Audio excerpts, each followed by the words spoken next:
حاضرین ناظرین، کل ایک ویڈیو ہم نے بنا کر کے اپلوڈ کیا تھا، اس میں ہم نے کہا تھا کہ گناہ انسان سے ہو جاتے ہیں اور گناہ کرنے کے بعد بہترین انسان وہ ہے جو توبہ کر لے، اور جب انسان گناہوں سے توبہ کر لیا تو کسی کو حق نہیں بنتا کہ اس گناہ پر عار دلائے۔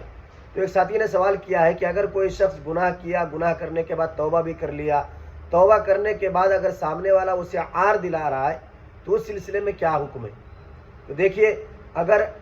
کوئی شخص گناہ کر کے توبہ کر لیا ہے اور توبہ کر لینے کے بعد اگر کوئی شخص اس کے گناہ پر عار دلاتا ہے تو یہ بہت خطرناک گھنٹی ہے۔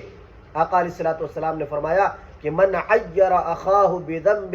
لم یمت حتی یعملہ، کہ اگر کوئی شخص کسی ایسے گناہ پر کسی شخص کو عار دلائے جس سے وہ توبہ کر چکا ہے